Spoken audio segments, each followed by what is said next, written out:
Hello everyone, माझं नाव नंदिनी आणि ही माझी 1.5 वर्षाची मुलगी शौर्या. आणि मी तिच्यासाठी रबर काढत होते तर तिने ती बॅग बघितली ना, ती बॅग अडकवून ती निघाली स्कूलला आणि म्हणत होती मम्मा डोअर ओपन करून दे.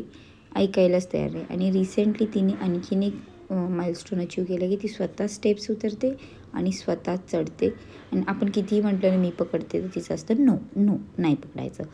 आणि लास्ट 3 मंथ्सपासून आम्ही हेच रुटीन फॉलो करतो की आम्ही रोज गणपती बाप्पाच्या मंदिरात येतो, गणपती बाप्पांना जे जे बाप्पा करतो आणि त्यानंतर आम्ही जातो महादेवाच्या मंदिराकडे.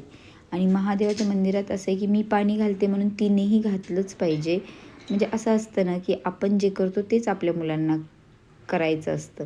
आणि नंतर आलो आम्ही दत्तात्रेयच्या मंदिरात. तिथे ना मी शौर्यासोबत एक व्हिडिओ बनवला, कारण ते इतकं सुंदर आहे, नेचर इतकं छान वाटत होतं की म्हटलं चला आपण खूप दिवसानंतर मिनी ब्लॉग शूट करतो, चला शौर्यासोबत एक व्हिडिओ शूट करून घेऊया.